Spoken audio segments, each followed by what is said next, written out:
Narrative theory is nothing more than just storytelling. Narratives are a basic way of making sense of our experience. A process shared by every society, humans understand and relate experiences through stories that we tell each other.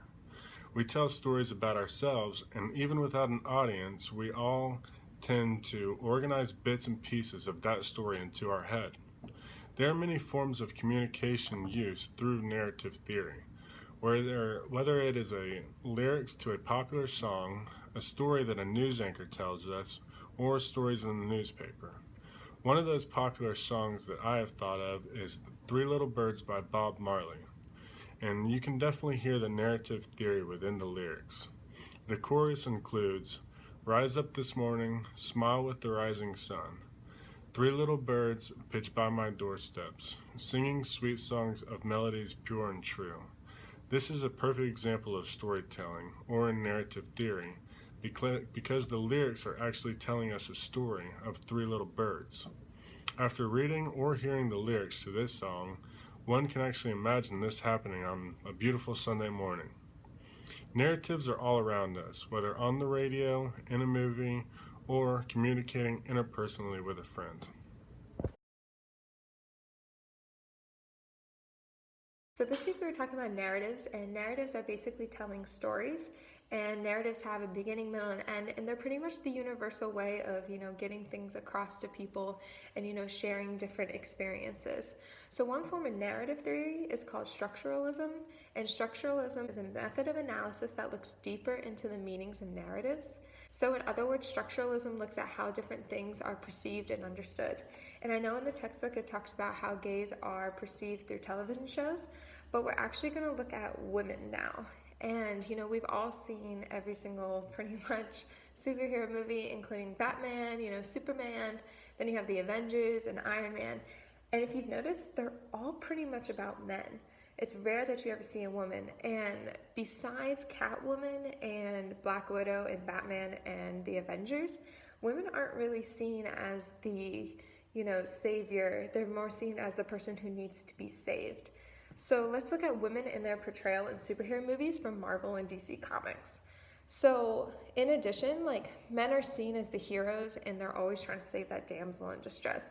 You never see a male and they say damsel in distress. It's always a female. And you even see it in Disney movies like Hercules, and they make a joke about her not being a damsel in distress. So, but going back to superhero movies, you have Peter Parker that's trying to save Mary Jane in Spider-Man, and then you have Bruce Wayne trying to save Rachel Dawes in Batman Begins, and then you have Clark Kent always trying to save Lois Lane in Superman. So the importance of narrative structure is made clearer as we distinguish structure from content.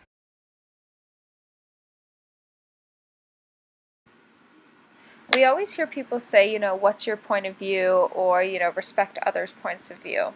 But really, point of view is very important in narrative theory.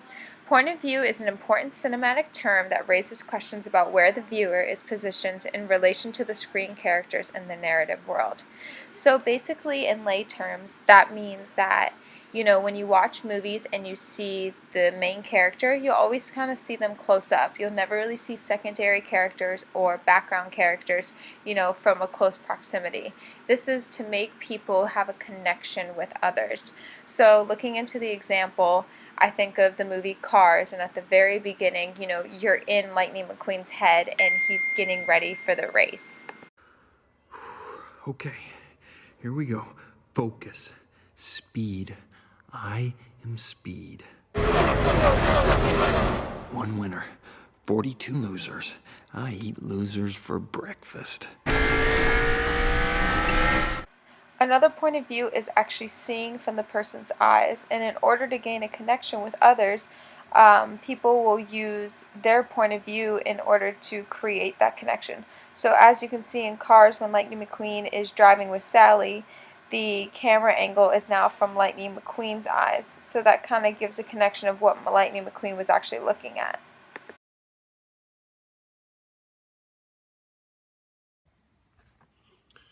Binary oppositions are complete opposites.